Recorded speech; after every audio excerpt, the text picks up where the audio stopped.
La sangle d'arrimage. La sangle est le moyen d'arrimage le plus utilisé pour sécuriser les chargements dans la circulation routière. Les sangles d'arrimage en deux parties se composent d'une extrémité fixe et d'une extrémité mobile. L'extrémité fixe est la partie de la sangle à laquelle le ruban est rattaché au cliquet. L'extrémité mobile est la partie insérée dans le cylindre fendu et tendu. Cette différence n'existe pas pour les sangles en une partie. Celles-ci sont utilisées principalement pour le compactage et le cerclage. Une sangle d'arrimage contrôlée et autorisée est identifiable selon les critères suivants. Le marquage sur le dispositif de tension. Le marquage sur les crochets. La notice d'utilisation et l'étiquette cousue sur la sangle.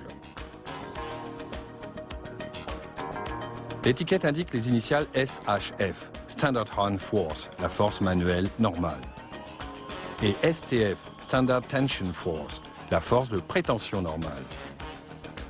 Toutes les forces indiquées sur une sangle d'arrimage le sont en décanewtons. Un décanewton correspond environ à 1 kg.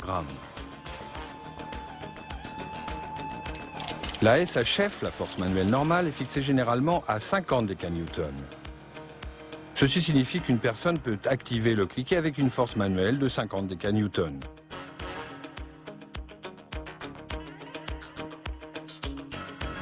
La STF, force de prétention normale, est la force transmise à la sangle en cas de force manuelle normale.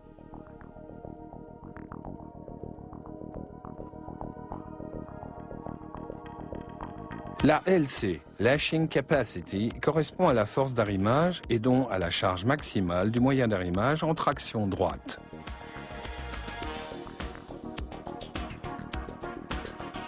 Afin de tendre les sangles d'arrimage en toute sécurité, les points d'arrimage pouvant absorber toutes les forces appliquées sont nécessaires.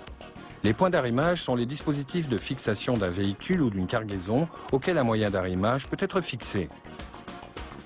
Les points d'arrimage, selon la norme DIN 12640, doivent supporter une charge minimale de 400 décanewtons.